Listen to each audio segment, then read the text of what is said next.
అనుకూలమైనటువంటి వాతావరణంలో తండ్రి మీ పిల్లలంగా మేమందరం మీ సన్నిధిలో కూర్చుని తండ్రి మీ మాటలను ధ్యానించుకునే గొప్ప భాగ్యాన్ని మీ పిల్లలుగా కొద్దిమందిగా మాకు ప్రసాదించినందుకు మీకు వందనాలు తండ్రి. చేరు వచ్చి త్వరలో వచ్చిన ప్రతి బిడ్డను జ్ఞాపకం చేసుకుంటుంది, వారి కుటుంబాన్ని జ్ఞాపకం చేసుకుంటుంది తండ్రి. వీరందరూ తండ్రి మీ వాక్యం ఏడల మీ పనుల ఏడల ఎల్లప్పుడూ ఆసక్తి కలిగి తండ్రి చివరి వరకు తండ్రి మీ భయభక్తులతో తండ్రి ఈ భూమి మీదను బ్రతుకు సాధించే గొప్ప కృపను సమయానికి దయచేయమని కోరుతున్నాను తండ్రి. తండ్రి నన్ను ఈ గ్రామానికి తీసుకొచ్చి తండ్రి సమయానికి తీసుకొచ్చి మీ మాటలు మీ పిల్లలకు తెలియజేసే అవకాశాన్ని నాకు ప్రసాదించినందుకు బట్టి మీకు వందనాలు తండ్రి. ఈ కార్యక్రమం చివరి వరకు తోడుగా ఉండమని కోరుతున్నాను తండ్రి. మీ మాటలు తండ్రి మీ పిల్లలకు అర్థమయ్యే రీతిలో చెప్పగలిగే సంయోచితమైనటువంటి జ్ఞానాన్ని నాకు ప్రసాదించమని, అదేవిధంగా తండ్రి వినగలిగే మంచి మనసు మీ పిల్లలకు దయచేయండి. ప్రభువుని క్రీస్తు నామములో ఈ ప్రార్థన అడిగి వేడుకుంటున్నాను తండ్రి. నన్ను ఆహ్వానించినటువంటి మా సహోదరుడు మరి ఇక్కడ మీకు సంఘ కాపురిగా ఉండి సంఘాన్ని నడిపిస్తున్నటువంటి తమ్ముడు సత్యబాబుకి, అదేవిధంగా మరి దేవుని సన్నిధిలో చేరి వచ్చి సంఘంగా కూడుకున్నటువంటి మీ అందరికీ ప్రభు క్రీస్తు నామములో వందనాలు. మరి బైబిల్ ఓపెన్ యూనివర్సిటీలో ఒక పాఠాన్ని చేర్చారనంటే దాని వెనక ఎంతో గొప్ప కారణం ఉంటుందన్నమాట. ఏ ఒక్క పాఠాన్ని తీసుకొచ్చినప్పటికీ కూడా ఆ పాఠం సమాజంలో కానీ క్రైస్తవంలో కానీ ఉన్నటువంటి అనేక ప్రశ్నలకి సమాధానంగాను అనేక జ్ఞాన విషయాలు తెలియజేసేది గాను బైబిల్ ఓపెన్ యూనివర్సిటీలో ఉన్నటువంటి పాఠాలు ఉంటాయి. ఆ విషయం మనందరికీ తెలిసాయి. మరి ఈరోజు కూడా మనం నేర్చుకోబోయేది చాలా మంచి విషయమే. అంటే రొట్టె ద్రాక్ష రసం గురించి క్రైస్తవులైన వారందరూ మరి జరిగిస్తున్నారు, కానీ దాని వెనక ఉన్నటువంటి లోతైనటువంటి పూర్తి అంతరార్థం అనేది నేటి క్రైస్తవులకి పూర్తిగా తెలియలేదనే అనుకోవాలి. ఏదైనా తెలియాలని అంటే మనము బైబిల్లోనికే మూలాల్లోనికి వెళ్ళి మనము తెలుసుకోవాలి. మన ముందు తరాల వాళ్ళు చేసినటువంటి ఆచారాలని కొనసాగింపుగా మన తరం చేసి మన తర్వాత తరాల వారికి ఆ ఆచారాలను మనం అప్పగించకూడదు. మన పూర్వీకులు చేసిన పొరపాటునే మళ్ళీ మనం చేసిన వాళ్ళం. బైబిల్ అనేది దేవుడు మన కొరకు ప్రతి విషయంలో ఎలాంటి కన్ఫ్యూజన్ లేకుండా ఒక ఖచ్చితత్వంతో ప్రతి మాటని మనకి ఎలాంటి కన్ఫ్యూజన్ లేకుండా చక్కగా దేవుడు రాయించాడు ఒక విషయాన్ని గురించి. ఆ విషయాన్ని మరి సమాజంలోని వాళ్ళందరూ గ్రహింపక ఎవరికి తోచినట్టుగా వాళ్ళు దేవుడి చేత రాయించబడినటువంటి మాటలు భావిస్తూ ఉన్నారు. రొట్టె ద్రాక్ష రసం గురించి బైబిల్ ఏం చెప్తుంది అనే విషయాన్ని మనము నేర్చుకున్నాం. రొట్టె ద్రాక్ష రసం తీసుకోకపోతే నరకానికి వెళ్ళిపోతారా? ఎందుకు వెళ్ళిపోతారు? రొట్టె ద్రాక్ష రసం అనేది ఎందుకు అంత ప్రాముఖ్యమైనది? ఎవరు తీసుకుంటారు? ఎప్పుడు తీసుకుంటారు అనే దాని గురించి మనము లోతుగా వివరణలోనికి వెళ్దాం. ఈ రొట్టె ద్రాక్ష రసం గురించి కొన్ని సంఘాల్లో కొన్ని రకాల ఆచారాలు ఉన్నాయి. కొంతమంది రొట్టె ద్రాక్ష రసాన్ని నెలకొకసారి తీసుకునేటువంటి సంఘాలు కూడా ఉన్నాయి. కొంతమంది అయితే 2 నెలలకు ఒకసారి తీసుకునేటువంటి సంఘాలు కూడా ఉన్నాయి. రొట్టె ద్రాక్ష రసాన్ని అంటే ప్రభు వల్ల కార్యక్రమం, మన భాషలో మనకు అర్థమేంటి చెప్పాలంటే. ఇంకా కొన్ని అరబ్ కంట్రీస్లో అయితే వాళ్ళు శుక్రవారం రోజు ప్రభు బల ఆరాధనని జరిగించుకుంటూ ఉంటారు. అంటే దుబాయ్, కువైట్, యునైటెడ్ ఎమిరేట్స్ అని అరబ్ కంట్రీస్ అన్నీ కూడా శుక్రవారం రోజున ప్రభు బల ఆరాధనని జరిగించుకొని రొట్టె ద్రాక్ష రసాన్ని శుక్రవారం దినాన వాళ్ళు జరుపుకుంటారు. ఈ విధంగా మరి సమాజంలో రకరకాలైనటువంటి భిన్నాభిప్రాయాలు మరి దీని గురించి ఉన్నప్పుడు మరి ఎవరిని మనం ఒకళ్ళేమో ఒక విధంగా చెప్తున్నారు, ఇంకొకరు ఇంకొక విధంగా చెప్తున్నారు. వాళ్ళిద్దరిలో వాళ్ళ ముగ్గురులో లేదంటే వాళ్ళ 10 రకాల మంది ఉంటే ఆ 10 మందిలో వేటిని మనం తీసుకోవాలన్నప్పుడు 10 మందిని మనం ఆధారం చేసుకోకూడదు. దేవుడు మన కొరకు రాయించినటువంటి బైబిల్నే మనము ఆధారంగా తీసుకుని దేవుడు ఏం చెప్పాడో దాని ప్రకారమే మనం ముందుకు కొనసాగి వెళ్ళిపోవాలి. అప్పుడే మన భక్తి మరి బైబిల్కి అనుగుణంగా దేవుని కోరుకున్నట్టుగా ఉంటుంది. అప్పుడు మాత్రమే మరి మన భక్తికి ఒక పరమార్థం అనేది ఉంటుంది. ఏదో సమాజంలో వాళ్ళు చేస్తున్నారులే, ఎక్కువ మంది చేస్తున్నారు అని వాళ్ళ ఎనికిడి తెలిపోయి వాళ్ళ ఫాలో అయితే మరి అది బైబిల్కి సరిపోకపోతే మనం ఇబ్బందులకు గురయ్యేటువంటి అవకాశం ఉంది. కాబట్టి దేనికైనా కానీ మనం బైబిల్ని ప్రామాణికంగా తీసుకొని ఆ విధంగా మనకి ముందుకు వెళ్ళాలి. ఇంతకీ ఆరాధన కార్యక్రమాన్ని ఎప్పుడు జరిగించారు అనే దానికి ఏదైనా మనకి కొత్త నిబంధనలో అపోస్తలులే మనకి మాదిరి అనమాట, ఏ కార్యక్రమాన్ని జరిగించుకోవడానికైనా. మరి ఆ మొదటి శతాబ్దపు క్రైస్తవంలో ఉన్నటువంటి అపోస్తలులు మరి ఆరాధన కార్యక్రమాన్ని ఎప్పుడు జరిగించారనేది ఒక మాట చూద్దాం మనం. అపోస్తల కార్యాల గ్రంథము 20వ అధ్యాయము 7వ వచనం చూడండి. అపోస్తల కార్యాల గ్రంథము 20వ అధ్యాయము 7వ వచనం. ఆదివారమున మేము రొట్టె విరుచుటకు కూడినప్పుడు అనంది. అంటే ఇక్కడ అపోస్తలులందరూ చెప్తున్నటువంటి మాట. వాళ్ళందరూ ఎప్పుడు కూడుకున్నారంటే రొట్టె విరచడానికి ఆదివారం రోజున కూడుకున్నారు. మరి అరబ్ కంట్రీస్లో వాళ్ళు జరిగించుకున్నట్టుగా శుక్రవారం కూడుకోలేదు. అది ఆదివారం అన్నాడంటే ప్రతి ఆదివారం అని లేదు. నెలకొకసారి అయినట్టయితే నెలలో మొదటి ఆదివారం అనో, నెలలో రెండో ఆదివారం అనో, నెలలో చివరి ఆదివారం అనో వివరంగా రాయించేవాడు కదా దేవుడు. అక్కడ ఆదివారం అని రాయించాడంటే ప్రతి ఆదివారం అని. మరి పాత నిబంధనలు, కొత్త నిబంధనలో మరి అపోస్తలులైన వారు మరి మొదటి శతాబ్దపు క్రైస్తవులందరూ ఎప్పుడు ఆరాధన కార్యక్రమాన్ని జరిగించారని మనకు అర్థమవుతుంది. దీన్ని బట్టి ఆదివారం రోజున మరి ప్రభు బల్ల కార్యక్రమాన్ని, రొట్టె విరిచే కార్యక్రమాన్ని మరి అపోస్తలులు జరిగించినట్టు మనకి అర్థమవుతుంది. అంటే ఇక్కడ మనకు ఒక క్లారిటీ వచ్చింది. మరి రొట్టె ద్రాక్షారసం తీసుకోకపోతే నరకమేనా మన పాఠం. రొట్టె ద్రాక్షారసం తీసుకోకపోతే నరకమేనా అంటే, రొట్టె ద్రాక్షారసం ఎవరు తీసుకుంటారు?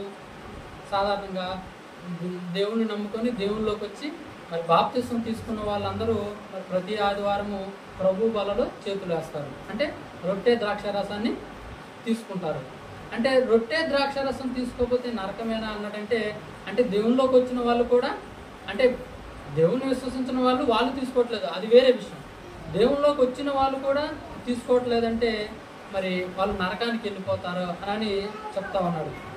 దేవుడు ఏదైనా ఒకటి జరిగిద్ది రాబో తరాల్లో అంటే దాని ముందుగానే దేవుడు మనకి చెప్తాడు, దానికి సొల్యూషన్ ముందుగానే చెప్పేస్తాడు. అంటే భవిష్యత్తులో జరగబోయే సంగతులు కూడా దేవునికి ముందుగానే తెలిసి వాటికి సంబంధించిన వివరణలన్నీ కూడా దేవుడు మరి తన దివ్య గ్రంథంలో మన కొరకు అన్ని మెలకువలు రాయించాడు.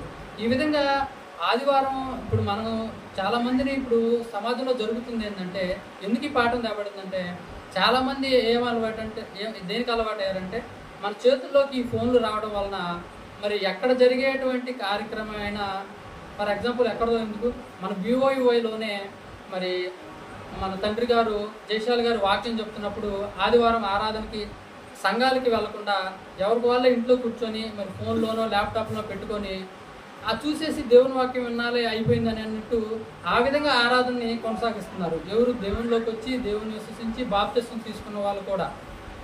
దానికోసమే, అలాంటి వాళ్ళ కోసమే ఈ పాఠాన్ని మరి రూపొందించడం జరిగిందనమాట. ఇలాగా దేవునిలోకి వచ్చిన వాళ్ళు కూడా ఈ ప్రభు బల కార్యక్రమాన్ని మానేస్తారన్న విషయం, ఈ మానేసినటువంటి దాఖలాలు పాత నిబంధనలో కూడా మొదటి శతాబ్దంలో కూడా జరిగినాయి. ఈ విధంగా దేవునిలోకి వస్తూ మరి ఆదివారం ఆరాధన మానుకునేటువంటి వారు, అలాంటి స్వభావం కలిగినటువంటి వ్యక్తులు మరి మొదటి శతాబ్దంలో కూడా ఉన్నారు. వాళ్ళ గురించి ఒకసారి 2 మాటలు చదువుకున్నాం. హెబ్రీ పత్రిక 10వ అధ్యాయము 24వ వచనం. పౌలు గారు రాసినటువంటి హెబ్రీ పత్రిక 10వ అధ్యాయము 24వ వచనం. ఇక్కడ చూడండి ఏం చేస్తున్నారు కొందరు మానుకొనుచున్నట్టుగా సమాజముగా కూడుట మానకండి మీరని చెప్తా ఉన్నారు హెబ్రీ సంఘానికి మరి పౌలు గారు. కొందరు మానేస్తా ఉన్నారంట. కొందరు మానుకున్నట్టుగా మీరైతే ఆ విధంగా సంఘంగా కూడుకోవటం అనేది మానుకోవద్దు అని ముందుగానే చెప్తా ఉన్నారు. సంఘంగా కూడుకోవటం మానుకోవద్దు, మీరందరూ సంఘంగా కూడుకోవాలి. ఎవరికి వాళ్ళే ఉంటా లైవ్లో చూసుకుంటా మా ఆరాధన మేము జరుపుకుంటున్నాంలే అని అనుకోకూడదు. ఎందుకు వీళ్ళు ఇలా అంటున్నప్పుడు ఏదో సంఘంలో ఒకరికి విశ్వాసం పడకపోవటం, మరి ఏదైనా సేవకుడు ఒక విషయంలో గద్దించినప్పుడు దాన్ని రిసీవ్ చేసుకోలేకపోవటము, మరి ఆ విధంగా ఉండటం వలన తన మీద వ్యతిరేక భావాన్ని తెచ్చుకునేదనో, మరి ఈ విధంగా సంఘానికి దూరం అయిపోయి ఎక్కడైతేనేమిలే మరి ఆ వాక్యమే కదా లైవ్ చూసుకుంటేనేమి అని సంఘానికి దూరం అయిపోతా ఉన్నారన్నమాట. ఇలాంటి మనస్తత్వం కలిగిన వారు మొదటి శతాబ్దంలో కూడా ఉన్నారు. అందుకే మరి పౌలు గారు హెబ్రీ సంఘానికి హెచ్చరిస్తున్నారు, కొందరు మానుకున్నట్టుగా మీరు సమాజంగా కూడుకోవటం మానుకోవద్దు అని ముందుగానే వారికి చెప్తా ఉన్నాడు. లూకాసు వార్త చూడండి ఒకసారి. లూకాసు వార్త 6వ అధ్యాయము 46వ వచనం. లూకాసు వార్త 6వ అధ్యాయము 46వ వచనం.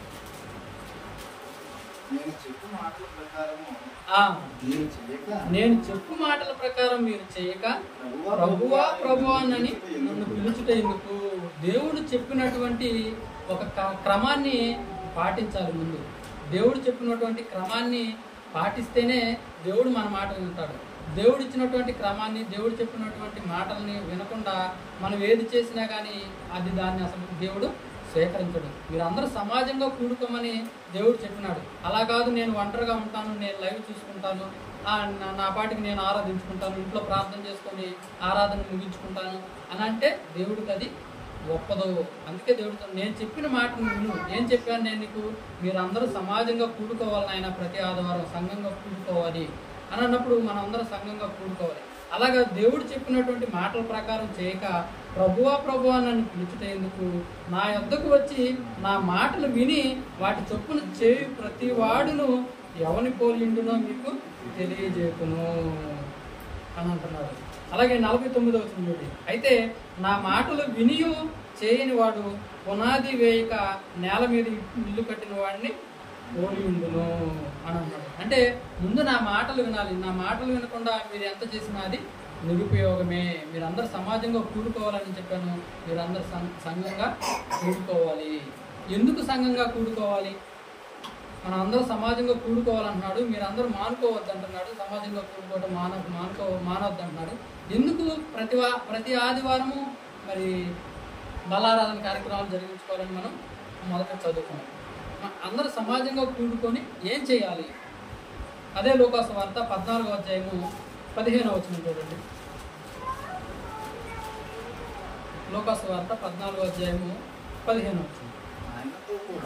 ఆయనతో కూడా భోజన పంక్తిని కూర్చుని వారిలో ఒకడు ఈ మాటలు విని దేవుని రాజ్యంలో భోజనం చేయువాడు ధన్యుడని ఆయనతో చెప్పగా ఆయన ఆ చెప్పిన వాడితో ఇలా అనెను, ఒక మనుషుడు గొప్ప విందు చేయించి అనేకులను పిలిచెను.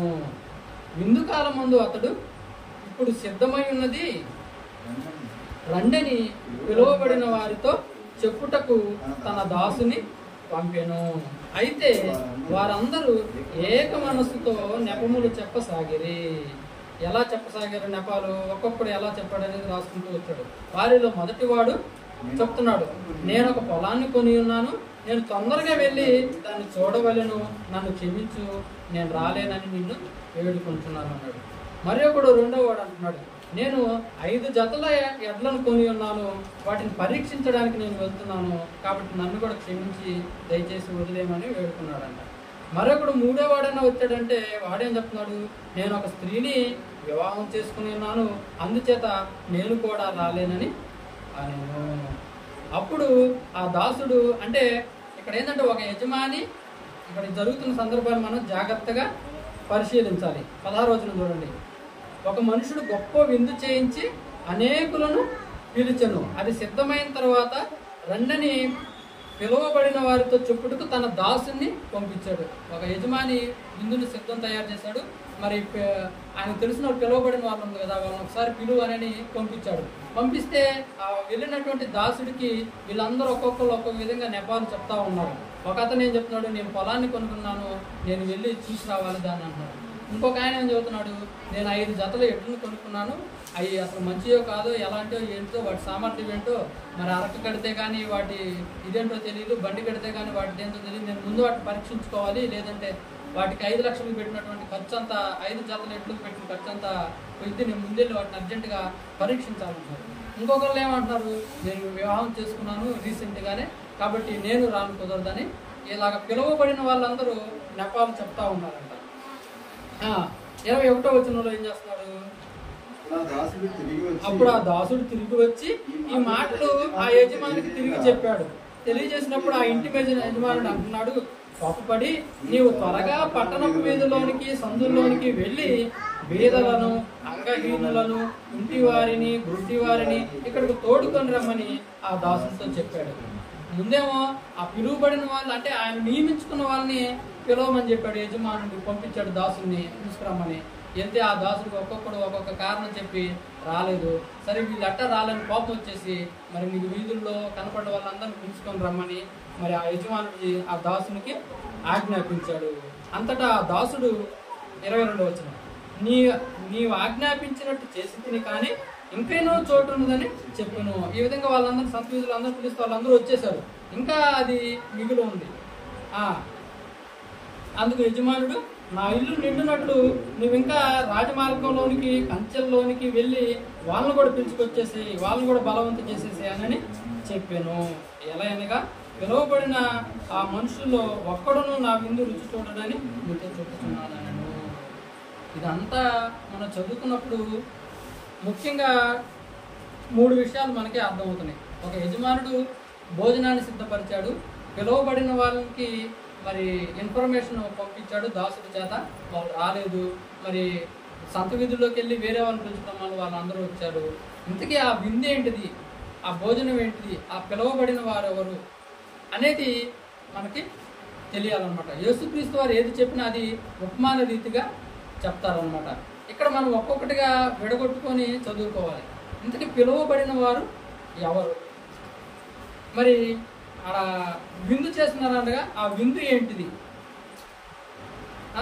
అనేది మనము చదువుకోవాలి. మొట్టమొదటిగా ఈ పిలువబడిన వారు ఎవరు అనేది మనం చూద్దాం. ఎవరు ఈ పిలువబడిన వారు అన్నప్పుడు తెస్సలోనికీయులకు రాసినటువంటి 2వ పత్రిక 2వ అధ్యాయము 14వ వచనం. మీరెలాగున రక్షింపబడి 2వ అధ్యాయం 14వ వచనం. మీరెలాగున రక్షింపబడి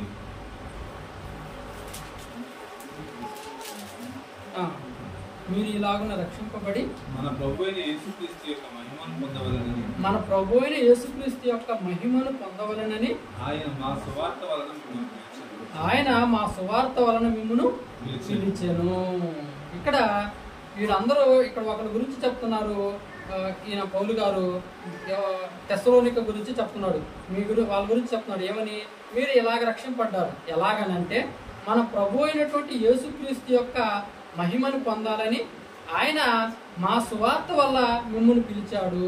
అంటే యేసుక్రీస్తు వారు వాళ్ళని ఎలా పిలిచాడంటే సువార్త ద్వారా. ఆయన సువార్తకులుగా కొంతమంది అపోస్తలులను ఏర్పరచుకొని వాళ్ళ ద్వారా యేసుక్రీస్తు వారు పిలుచుకున్నారు.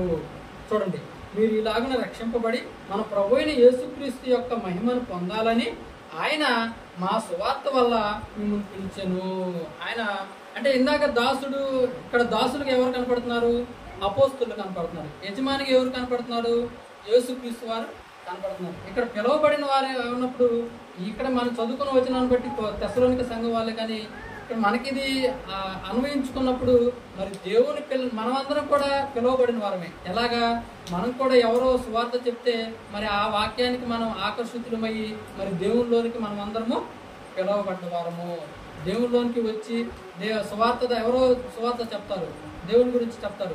ఆ దేవుని వాళ్ళ మాటలు ఆ సువార్త ద్వారా మనం దేవుని తెలుసుకొని ఆ విధంగా దేవుని యందు మన విశ్వాసం పెంచుకొని మరి దేవుని కోసం బ్రతుకుతామని మరి బాప్తిసం తీసుకొని దేవునిలో కొనసాగుతున్నాం. మనం అందరం కూడా దేవుని చేత పిలువబడిన వారమే.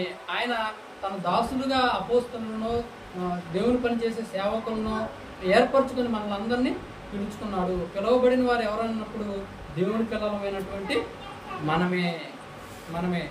ఇక్కడ దేవుని రాజ్యం అంటే ఏమిటి? దేవుని రాజ్యం అంటే ఏమిటి? పిలువబడిన వారు ఉన్నారు. దేవుని రాజ్యం అంటే ఏమిటి? ప్రకటన గ్రంథం 5వ అధ్యాయము 10వ వచనం.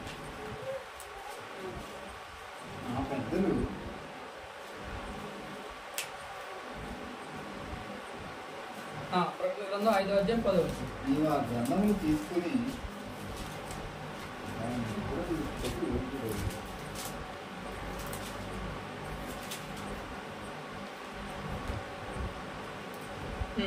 ఆ పెద్దలు, నీవు ఆ గ్రంథము తీసుకొని దాని ముద్రలను ఇప్పుటకు యోగ్యుడవు, నీవు వధింపబడిన వాడవై నీ రక్తం ఇచ్చి ప్రతి వంశములోను ఆయా భాషలు మాట్లాడు వారిలోను ప్రతి ప్రజలోను ప్రతి జనములోను దేవుని కొరకు మనుషులను కొని మా దేవునికి వారిని ఒక రాజ్యముగాను యాజకులను గాను చేసితివి.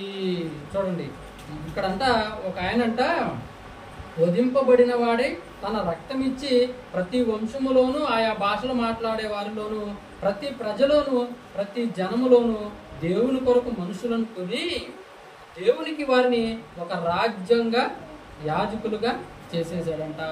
ఇక్కడ ఎవరై అన్నప్పుడు యేసుక్రీస్తు వారే తన రక్తం చేత మరి మనల్ని తన సొంత రక్తం చేత మనల్ని కొన్నాడు.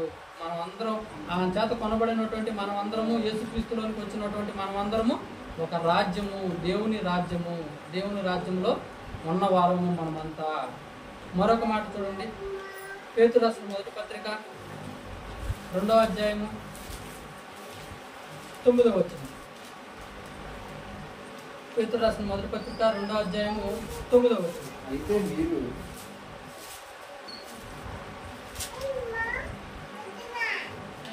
అయితే మీరు చీకటిలో నుండి ఆశ్చర్యకరమైన తన వెలుగులోనికి మిమ్మును పిలిచిన వాని గుణాతిశయములు ప్రచురించే నిమిత్తము ఏర్పరచబడినటువంటి వంశము, రాజులైనటువంటి యాజక సమూహము, పరిశుద్ధ జనమును, దేవుని సొత్తైన ప్రజలై ఉన్నారు. ఒకప్పుడు ప్రజగా మీరు ఇప్పుడు ఉండకుండా దేవుని ప్రజ అయ్యారు. ఒకప్పుడు కనికరింపబడక ఇప్పుడు కనికరింపబడిన వారై ఉన్నారు అని అంటాడు. ఏమన్నాడు ఇక్కడ? మళ్ళీ చదువుకుందాం. అయితే మీరు చీకటిలో నుండి ఆశ్చర్యకరమైనటువంటి తన వెలుగులోనికి మిమ్మల్ని పిలిచిన వారి గుణాతిశయాలను ప్రచురించే నిమిత్తము ఏర్పరచబడినటువంటి వంశమై ఉన్నారు, రాజులైనటువంటి యాజక సమూహమై ఉన్నారు, దేవుని సొత్తైన ప్రజలై ఉన్నారు. మీరు ఒకప్పుడు ప్రజగా ఇప్పుడు ఉండకుండా దేవుని ప్రజ అయ్యారు. ఒకప్పుడు కనికరింపబడక ఇప్పుడు కనికరింపబడిన వారైనారు అని అన్నారు. అంటే మనం అందరం అయినప్పుడు ఆయన గుణాతిశయాలు ప్రచురం చేయడానికి పిలువబడిన వారు, ఆయన సొత్తు, ఆయన రాజ్యంలోని నివాసులము. అంటే ఇందాక పిలువబడిన వారు ఎవరన్నప్పుడు మనకి విషయం అర్థమైంది. దేవుని సువార్త వలన పిలువబడిన వారు, దేవుల్లోకి వచ్చిన వారే పిలువబడిన వారు. దేవుని రాజ్యం ఏంటయ్యా అని అన్నప్పుడు మరి యేసుక్రీస్తు వారు తన సొంత రక్తాన్ని ఇచ్చి కొనుక్కున్నాడు, వాళ్ళే దేవుని రాజ్యము. ఇక్కడ ఆయన గుణాతిశయాలను ఏర్పరచు మనలంతా ఎవరున్నప్పుడు ఆశ్చర్యకరమైన తన వెలుగులోనికి మనల్ని పిలిచిన వాడి గుణాతిశయాలను ప్రచురం చేయ నిమిత్తము ఏర్పరచబడినటువంటి వంశము, రాజులైనటువంటి యాజక సమూహము మనమే. దేవుని రాజ్యం ఏమన్నప్పుడు, రాజ్యం ఇప్పుడు దేశం అంటే మట్టి కాదే మనుషులు అంటారు. దేవుని రాజ్యం అంటే రాజ్యంలోని నివాసులే. మనమందరం రాజ్యంలో నివాసులు అందరూ కలిస్తే అదే దేవుని రాజ్యము. సరే, ఇప్పుడు విందు ఏమిటి? ఇప్పుడు దేవుని రాజ్యంలో విందుకు పిలిచారన్నారు. పిలువబడిన వారు ఎవరన్నప్పుడు తెలిసింది ఎవరు? సువార్త వలన దేవుని మాటలు విని దేవుని విశ్వసించి దేవునిలోకి వచ్చిన వారే పిలువబడిన వారు. దేవుని రాజ్యం ఏంటన్నప్పుడు మరి దేవుని పిల్లలుగా ఏర్పరచబడిన వారే, ఆయన రక్తం ఇచ్చి కొనబడిన వారే ఆయన ఒక దేవునికి రాజ్యంగా చేశారు. ఆయన సొంత రక్తాన్ని ఇచ్చి కొని మనల్ని యేసుక్రీస్తు వారు మనల్ని దేవునికి ఒక రాజ్యంగా చేశారు. అలాగే మనమందరం ఎవరై అన్నప్పుడు ఆయన గుణాతిశయాలను ప్రచురం చేసే రాజులైన యాజక సమూహము అని అన్నారు. అంటే దేవుని రాజ్యం ఏంటన్నప్పుడు దేవుని పిల్లలు ఉన్నటువంటి మనమే. దేవుని పిల్లలుగా ఒక చాటు కూడుకునేటువంటి దేవుని పిల్లలందరూ ఒక చాటుకు వస్తే అదే దేవుని రాజ్యం.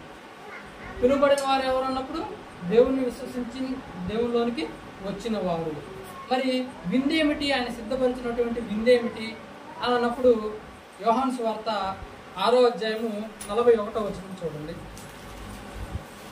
యోహాను సువార్త 6వ అధ్యాయము 41వ వచనం. కాబట్టి నేనే పరలోకము నుండి దిగి వచ్చిన ఆహారమని ఆయన చెప్పినందున యూదులు ఆయన్ని గురించి సనుగుకున్నారు. ఇక్కడ యేసుక్రీస్తు వారు అన్నాడు, నేనే పరలోకం నుంచి దిగి వచ్చిన ఆహారం అని వాళ్ళకి చెప్తున్నారు. వాళ్ళకి ఏం అర్థం కాలేదన్నమాట. ఆ తర్వాత 47వ వచనం చూడండి. విశ్వసించువాడే నిత్య జీవము కలవాడు, జీవాహారాన్ని నేనే. మీ పితరులు అరణ్యంలో మన్నా తినినను చనిపోయారు. దీనిని తినువాడు చావకుండానట్లు పరలోకము నుండి దిగివచ్చిన ఆహారము ఇదే. పరలోకము నుండి దిగివచ్చిన జీవాహారాన్ని నేనే. ఎవడైనాను ఈ ఆహారం భుజించితే వాడు ఎల్లప్పుడూ జీవించును.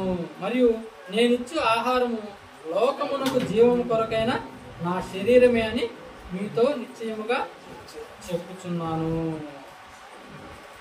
అంటే యేసుక్రీస్తు వారు అంటే ఆయన ఆత్మరూపంగా చెప్తున్నారు, నేనే జీవాహారాన్ని అని. నన్ను తిన్నవాడు మరణించడు అని అంటే ఆయన శరీరాన్ని అంటే ఆయన శరీరం వల్లనే మనందరికీ రక్షణ వస్తుంది. ఆయన శరీరంలో మనం అందరం పాలు పంపులు పొందితే మనం ఆత్మీయంగా మరణం లేకుండా మరి పరలోకానికి వెళ్ళగలన్నట్టు వాళ్ళకి చెప్పారు. వాళ్ళు దాన్ని శరీరపరంగా ఆలోచించి మరి మేము ఎలాగా ఒక మనుషుడు ఎలాగా శరీరాన్ని తెల్లగలని అలాగ చెప్పినాడు. చూడండి ఇంకా విందేమిటో చూడండి. కొరింథీయులకు రాసినటువంటి మొదటి పత్రిక 5వ అధ్యాయము 7వ వచనం.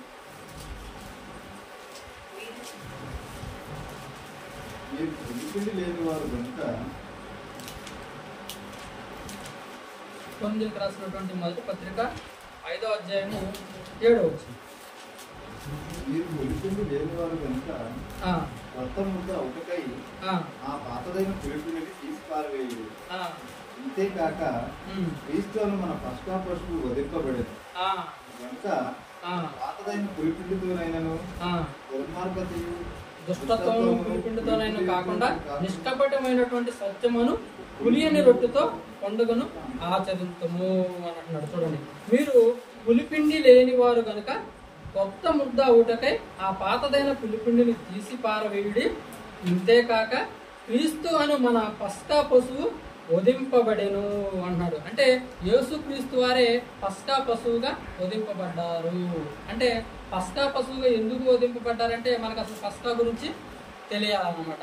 పస్కా అనే దాన్ని ఎందుకు ఆచరిస్తారంటే మరి సాతాను మరి వాళ్ళ గుడారాల మీదకు తెగులు అనేవి రాకుండా సాతాను వారి కుటుంబాలపై ప్రభావం చూపకుండా మరి పస్కా ఒక జంతువుని బలిచ్చేసి మరి దాని రక్తాన్ని ఇనుపు వాళ్ళ ఇంటి గుమ్మాలకి అలాగా అద్దుకునేవాడు. అంటే సంహారక దూత మరి వాళ్ళ మీదకి రాకుండా రక్షణ కోసము మరి పస్కా పశువుని వధించేవారు అనమాట. అలాగే యేసుక్రీస్తు వారు కూడా మనందరి మీద సంహారక దూత రాకుండా ఎలాగా మనం అందరం భూమి మీద దేవుడు పరిశుద్ధులుగా పుట్టించుకున్నప్పుడు మనం అందరం అలాగ ఉండకుండా అనేకమైనటువంటి తంత్రాలను మనం ఈ సమాజంలో కల్పించుకొని దేవునికి విరోధంగా మారిపోయాం. అంటే దేవుని దృష్టిలో మరి మనం విరోధులుగా మారిపోయాం. అంటే దేవునికి టార్గెట్లో మనం ఉన్నాం. మనం ఇదే విధంగా ఉన్నప్పుడు మరి మనం అందరం నశించిపోతాం. అలాగే మనం అందరం నశించిపోకుండా ఆ సంహారక దూత మన మీదకి రాకుండా యేసుక్రీస్తు వారు ఒక పస్కా పశువుగా బలి అయ్యి మనందరికీ రక్షణను ప్రసాదించాడు. ఆ విధంగా యేసుక్రీస్తు వారు పస్కా పశువుగా బలింపబడి మనందరినీ దేవుడు సంహరించకుండా మనందరికీ రక్షణ దయచేశాడు అనేది ఇక్కడ చెప్పబడిన మాటలోని అర్థము. మరొక మాట చూడండి, కొలసీ పత్రిక 1వ అధ్యాయము 3వ వచనం. కొలసీ పత్రిక 1వ అధ్యాయము 13వ వచనం చూడండి. 13వ వచనం. ఆయన మనలను అంధకార సంబంధమైన అధికారములో నుండి విడుదల చేసి తాను ప్రేమించిన తన కుమారుని యొక్క రాజ్య నివాసులుగా చేసెను. ఆ కుమారుని యందు మనకు విమోచన అనగా పాప క్షమాపణ కలుగుతున్నది. చూడండి, తండ్రి అయిన దేవుడు ఏం చేశాడంట? ఆయన మనలను అంధకార సంబంధమైన అధికారంలో విడుదల చేసి తాను ప్రేమించిన తన కుమారుని యొక్క రాజ్య నివాసులుగా మనల్ని చేశాడు. ఆ కుమారుని యందు మనందరికీ విమోచన ఉంది, మనందరికీ రక్షణ ఉంది. అనగా పాప క్షమాపణ ఆయన ద్వారానే మనకి కలుగుతుంది అని అన్నాడు. అంటే మళ్ళీ ఒకసారి ముందు నుంచి చదువుకుంటా వద్దాం. ఇక్కడ ఒక విందు ఉందని చెప్పినాడు, పిలువబడిన వారు ఉన్నారన్నారు. మరి దేవుని రాజ్యంలోనే ఆ విందు ఉందని చెప్పారు. ఇక్కడ పిలువబడిన వారు ఎవరన్నప్పుడు మరి దేవునిలోకి వచ్చి సువార్త ద్వారా దేవుని మాటలు విని ఆయన విశ్వసించి బాప్తిసం తీసుకున్న వాళ్ళంతా పిలువబడిన వారు దేవుని చేత. మరి దేవుని రాజ్యంలో అన్నాడు ఆ విందు. దేవుని రాజ్యం ఎట్టన్నప్పుడు మరి దేవుడు ఏర్పరచుకున్నటువంటి తన పిల్లలందరూ ఒక చోట కూడితే అదే దేవుని రాజ్యము. అక్కడ విందు ఉందన్నాడు. ఏంటా విందు అన్నప్పుడు మరి యేసుక్రీస్తు వారి శరీరమే విందు అని అంటున్నాడు. ఏంటి అన్నప్పుడు పస్కా బలిగా ఆయన మారిపోయినాడు. అంటే యేసుక్రీస్తు వారి శరీరంలోనికి మనం అందరము పాలు పంపులు పొందుకోవాలి అని అంటాడు. ఆయన ద్వారా మనకి రక్షణ వస్తుంది కాబట్టి. మరొక మాట చూద్దాం. యోహాను సువార్త 6వ అధ్యాయము 47వ వచనం.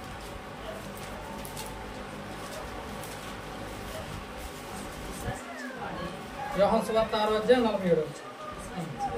విశ్వసించువాడే నిత్య జీవము కలవాడు, జీవాహారాన్ని నేనే. మీ పితరులు అరణ్యంలో మన్నా తినను చనిపోయారు, దీన్ని తినువాడు చావకుండానట్లు పరలోకం నుండి దిగి వచ్చినటువంటి ఆహారాన్ని నేనే, పరలోకం నుండి దిగి వచ్చిన జీవాహారం నేనే. ఎవడైనా ఈ ఆహారాన్ని భుజించితే వాడు ఎల్లప్పుడూ జీవించి ఉంటాడు. మరియు నేను ఇచ్చే జీవాహారము లోకములకు జీవం కొరకైనటువంటి నా శరీరమే అని మీతో నిశ్చయముగా చెప్పుచున్నాను.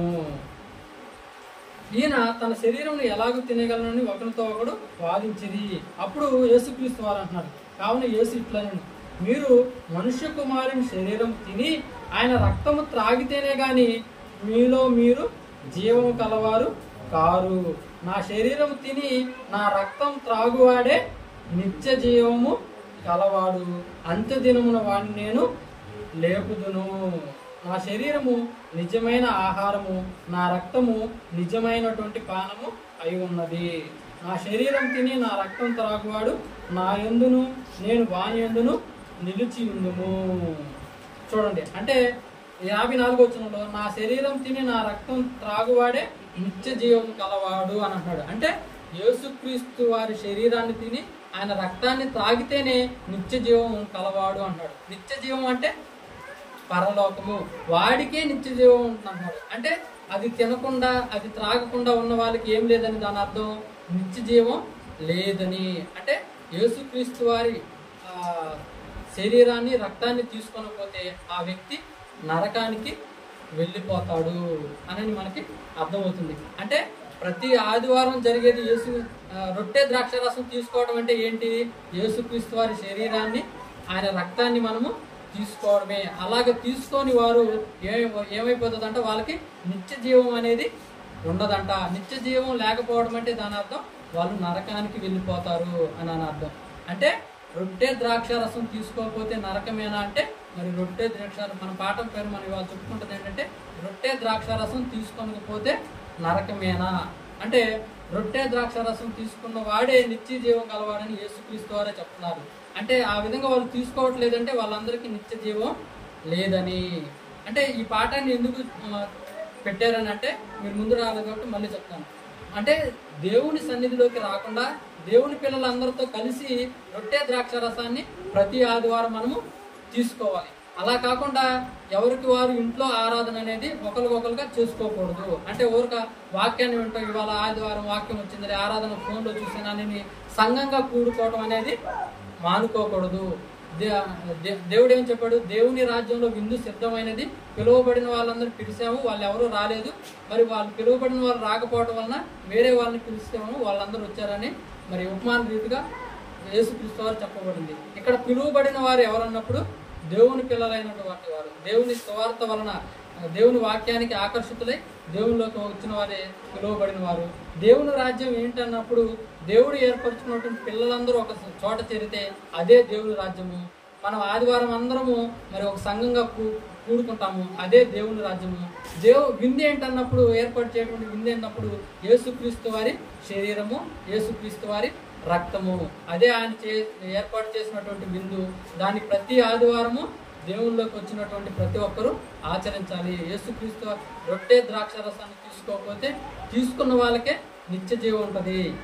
మరి ఈ ఆరాధన కార్యక్రమాన్ని ఎప్పుడు జరిగించుకోవాలన్నప్పుడు మరి అరబ్ కంట్రీస్లో వాళ్ళు జరుపుకున్నప్పుడు శుక్రవారం జరుపుకుంటారు వాళ్ళు. అలాగా కాదు, దేవుడు బైబిల్ ఏం రాశారు, ప్రతి ఆదివారము జరిగించుకోవాలని రాసినారు. కొంతమంది ఏం చేస్తారు, నెలకొకసారి జరిగించుకుంటూ ఉంటారు. కొంతమంది 2 నెలలకు ఒకసారి ప్రభు బల కార్యక్రమాన్ని జరిగించుకుంటూ ఉంటారు. అలా కాదు, ప్రతి ఆదివారం దీన్ని జరిగించుకోవాలి. దేవుని పిల్లలకు, దేవుళ్ళలోకి వచ్చినటువంటి మనం అందరము ఇలాగ ప్రతి ఆదివారం మనం రొట్టె ద్రాక్ష రసం తీసుకొని పోతే నిత్య జీవానికి వారసులం మనము కాలేము అని అంటున్నాడు. చివరిగా ఇంకొక మాట, అపోస్తుల కార్యాల గ్రంథం 2వ అధ్యాయము. ఎక్కడైతే నేను దేవుని మాట వింటమే కదా, సంఘంలోనే చేసుకోవాలా అన్న వాళ్ళకి మరి దేవుడు చెప్తున్నటువంటి మాట. అపోస్తుల కార్యాల గ్రంథం 2వ అధ్యాయము 42వ వచనం చూడండి.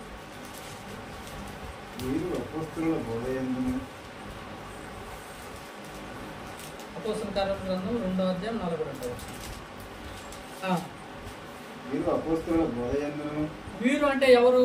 మరి పేతురు గారి ప్రసంగంలో 3000 మంది మరి దేవునిలోనికి వచ్చేసారు. వాళ్ళంతా దేవుని సంఘంగా మారిపోయారు. వీళ్ళంతా ఏం చేస్తున్నారంట, మొదటి శతాబ్దపు క్రైస్తవం అనమాట. మొట్టమొదటి దేవునిలోనికి వచ్చిన వాళ్ళు వాళ్ళందరూ ఏం చేశారంట, వీరందరూ కూడా అపోస్తలుల బోధయందును, అపోస్తలుల సహవాసమందును, రొట్టె విరుచుట యందును, ప్రార్థన చేయుట యందును ఎడతెగక ఉండిరి.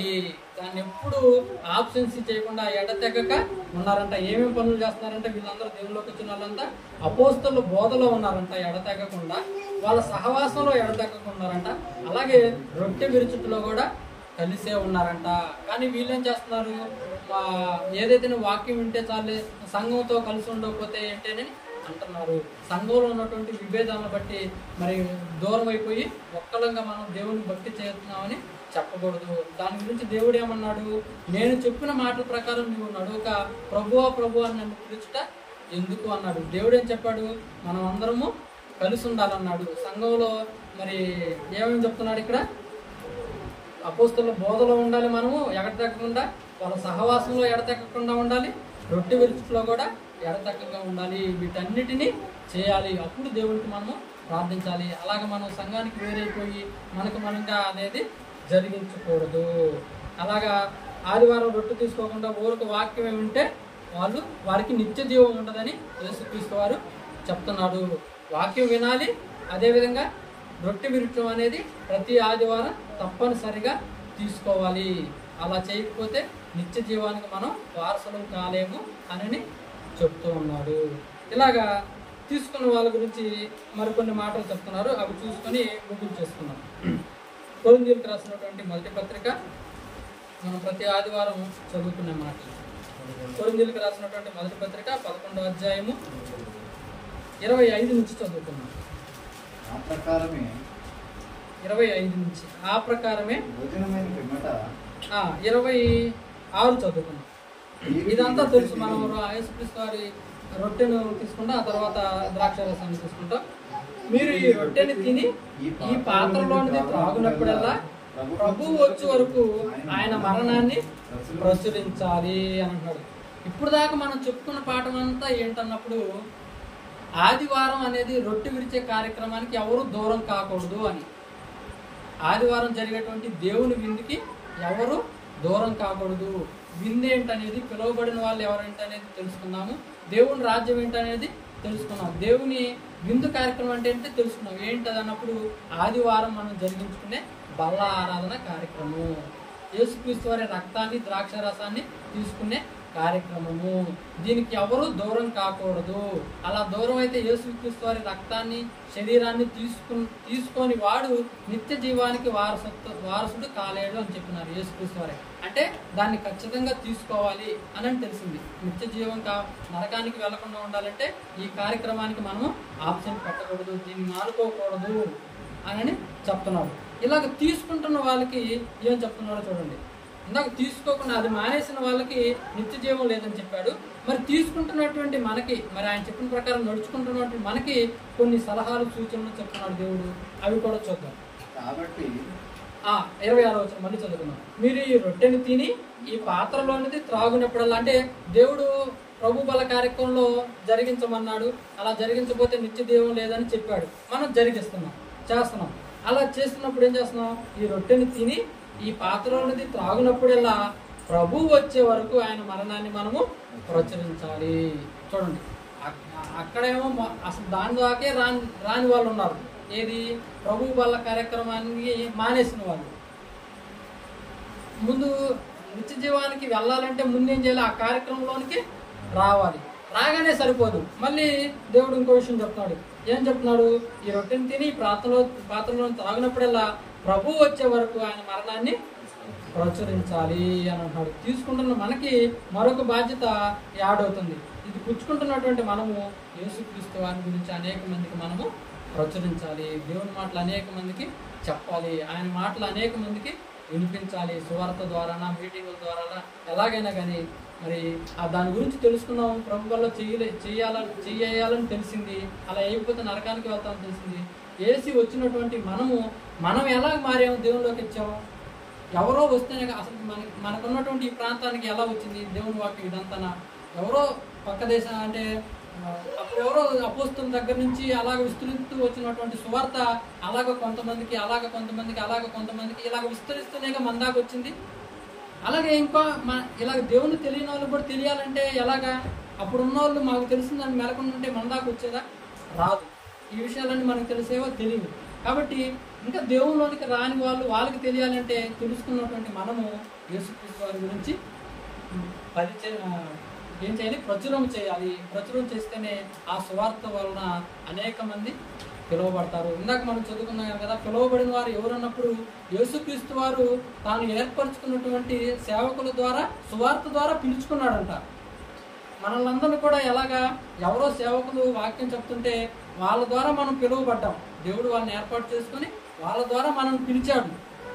అంటే వాళ్ళు పిలిచినట్టు కాదు, దేవుడు వాళ్ళని ఏర్పాటు చేసుకుని మనల్ని పిలిచాడు. అలాగే మరికొంతమందిని పిలవడానికి మనల్ని ఏర్పాటు చేసుకున్నాడేమో అని అన్నట్టు మనం అనుకొని మనం కూడా అనేక మందికి దేవుని మాటలను ప్రచురం చేసి అనేక మందిని ఆయన కోసం పిలవాలి.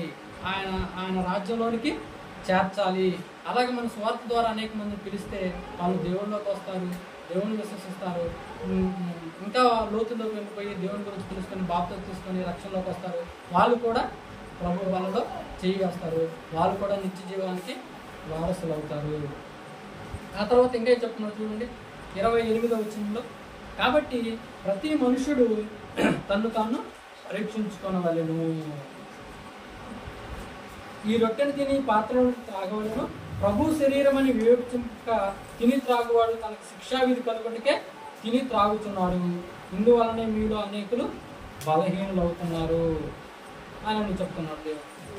అంటే ఇదంతా మన వాక్యం అంతా తెలిసింది, ప్రభు వాళ్ళలో చెయ్యాలి అని. అలా అయిపోతే నిత్య జీవానికి వెళ్ళలేమని ఇది తెలుసుకున్నటువంటి మనము ప్రభు వాళ్ళలో చేయాల్సిన దేవుని చెప్పిన ప్రకారం చేస్తున్నాం. అలా చేస్తున్నటువంటి మనం కూడా ఏం చేయాలంట? యేసుక్రీస్తు వారు వచ్చే వరకు ఆయన మరణాన్ని అనేక మందికి ప్రచురం చేయాలి, చెప్పాలి. ఇలాగ దేవుడు మనందరినీ సంహారపు దూత సంహరించకుండా మనందరూ ఈ లోకంలో పాపులమై ఉన్నప్పుడు, నరకానికి వెళ్ళే స్థితిలో ఉన్నప్పుడు యేసుక్రీస్తు వారు ఈ భూమి మీదకి వచ్చి ఆయన శరీరాన్ని అంతా నలగొట్టుకొని ఆయన చివరి రక్తం బొట్టు వరకు చిందించి మన కొరకు రక్షణ ప్రసాదించారు. కాబట్టి మనం ఆయన విశ్వసించాలి, ఆయనలోనికి రావాలి, దేవుడు మనం రావాలని కోరుకుంటున్నాడు అని ప్రచురం చేసి అనేక మందిని మనం దేవునిలోనికి రప్పించాలి. చివరిగా ఈ మాట చూసుకొని ముగించుకున్నాం. యోహాను సువార్త 6వ అధ్యాయము 46వ వచనం చివరి ఒకసారి చూడండి. యోహాను సువార్త 6వ అధ్యాయము 41వ వచనం. యోహాను సువార్త 6వ అధ్యాయము 46. దేవుని వద్ద నుండి వచ్చినవాడు తప్ప మరి ఎవడను తండ్రిని చూసి ఉండలేదు. ఈయనే తండ్రిని చూసి ఉన్నవాడు, విశ్వసించువాడే నిత్య జీవం కలవాడు, జీవాహారాన్ని నేనే అని చెప్తున్నాడు. క్షమించిన 52వ వచనం నుంచి 53వ వచనం నుంచి చదువుకున్నాం. కావున యేసు ఇట్లా నేను, మీరు మనుష్య కుమారుని శరీరం తిని ఆయన రక్తాన్ని తాగితేనే కానీ మీలో మీరు జీవం కలవారు కారు. నా శరీరం తిని నా రక్తం త్రాగువాడే నిత్య జీవం గలవాడు, అంత్యదినమున నేను వానిని లేపుదును.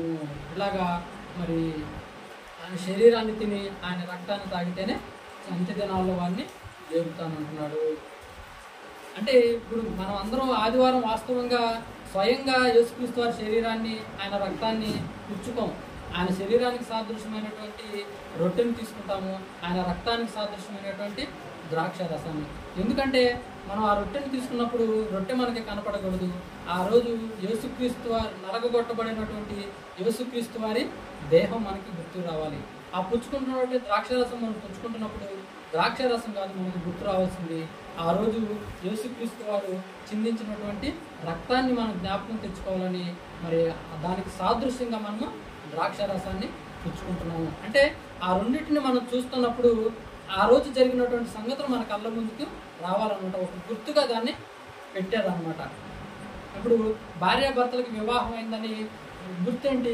మెడలో మంగళసూత్రం చూసినప్పుడు వివాహం అయిందని తెలుస్తుంది. అది ఆ విషయం గుర్తుకు రావడానికి ఆ రోజు పెద్దలందరూ నడుమ మరి ప్రమాణాలు చేసి వివాహం చేసుకున్న విషయం గుర్తుకు రావడానికి. అలాగే ఇది యేసుక్రీస్తు వారి రొట్టె ద్రాక్షరసం తీసుకున్నప్పుడు మనకేం గుర్తు రావాలన్నప్పుడు ఆ రోజు మనల్ని అందరం పాపాలను చేసి పాపంలో ఉన్నప్పుడు సంహారపు దూత మన మీదకి రాకుండా మరి యేసుక్రీస్తు వారు మనల్ని అందరినీ తప్పించడానికి అంత శిలువ మీద శ్రమపడి ఆయన శరీరాన్ని నలగ కొట్టుకొని ఆయన రక్తం చివరి బొట్టు వరకు కూడా మరి నేలపై చిందించి మనందరికీ రక్షణ ప్రసాదించాడు. మన అందరినీ పరిశుద్ధులుగా మార్చుకున్నాడు. మరి మన ఈ పరిశుద్ధతను పోగొట్టుకోకూడదు, చివరి వరకు మనము నమ్మకంగా దేవుని కొరకు బ్రతకాలి అన్న విషయాలు మన కళ్ళ ముందుకు రావాలి. ఆ రొట్టెను ద్రాక్షరసాన్ని పుచ్చుకుంటున్నప్పుడు అది మన కళ్ళ ముందుకు రావడానికే మరి ప్రతి ఆదివారం అది మన జరిగించుకోవాలని చెప్పాడు. ప్రతి ఆదివారం బల్లారాధన కార్యక్రమాన్ని జరిగించుకోవాలి. అలా దానిలో చేతులు వేసేవాడే నిత్య జీవానికి వారసుడవుతాడు.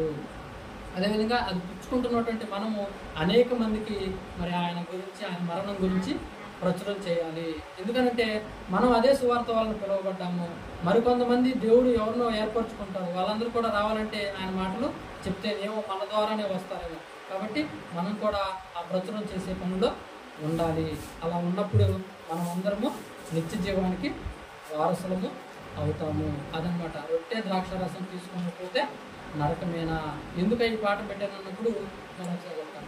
అంటే ఇలా ఏంటంటే దేవుని సంఘానికి రాకుండా కొంతమందికి ఏంటంటే సంఘానికి రాకుండా సింగిల్గా ఉంటూ ఊరక వాక్యాన్ని చూసేసి సంఘంతో సహవాసం లేకుండా ఇండివిజువల్గా ఉండాలంటారు. అలా ఉండటం అనేది కరెక్ట్ కాదు. మనం అందరం సంఘంతో సహవాసం కలిగి ఉండాలి. రొట్టె విరుచుట్లో అందరం కలిసి రొట్టె విరుచుట కార్యక్రమంలో ఉండాలి, సంఘంగా కలిసి ఉండాలనే ఉద్దేశంతో మరి దేవుడు ఆ కార్యక్రమాన్ని మనందరం పెట్టారు. మనం మన ఇష్టం వచ్చినట్టుగా దాన్ని ఉండకూడదు. మన దేవుడు చెప్పిన ప్రకారం చేయకుండా మనం ఇండివిజువల్గా భక్తి కొనసాగిస్తే అది ఆయనకి ఇష్టం ఉండదు. మనం అంతా సంఘంగానే మనం దేవుణ్ణి ఆరాధించుకోవాలి, సంఘంగానే ఆయన పాత్రలో చేపట్టాలి అనేది దేవుని ఉద్దేశం. ఈ పాటలో ఉన్నటువంటి సారాంశం. కాబట్టి ఈ పాట మీ అందరికీ అర్థం ఉందని భావిస్తున్నాను. కళ్ళు మూసుకున్నట్లయితే ప్రార్థన చేస్తున్నాను. పరమందున్న మా కన్న తండ్రి, మిక్కిలిగా ప్రేమించిన దేవా, మీకు వందనాలు తండ్రి. మేమందరము తండ్రి భూమి మీదకి వచ్చినప్పుడు పరిశుద్ధంగా, చిన్నపిల్లలంగా పరిశుద్ధంగా ఉన్నప్పుడు తండ్రి మేమందరం తండ్రి అనేక తంత్రాల్ని మా ఎదుగుతున్నటువంటి వయసులో తండ్రి అనేక తంత్రాలని మేము కల్పించుకున్న తండ్రి మీ ఎదుట తండ్రి నిరపరాధులుగా, అపరాధులుగా మారిపోయినాం తండ్రి. అలాంటి మీకు ఇష్టం లేని వారిగా తండ్రి మీకు విరోధులుగా మారిపోయిన తండ్రి. అలాంటి దశలో ఉన్నటువంటి మమ్మల్ని అందరినీ రక్షించుకోవడానికి తండ్రి మీ ప్రియకుమారుడైనటువంటి యేసుక్రీస్తు వారిని తండ్రి ఈ భూమి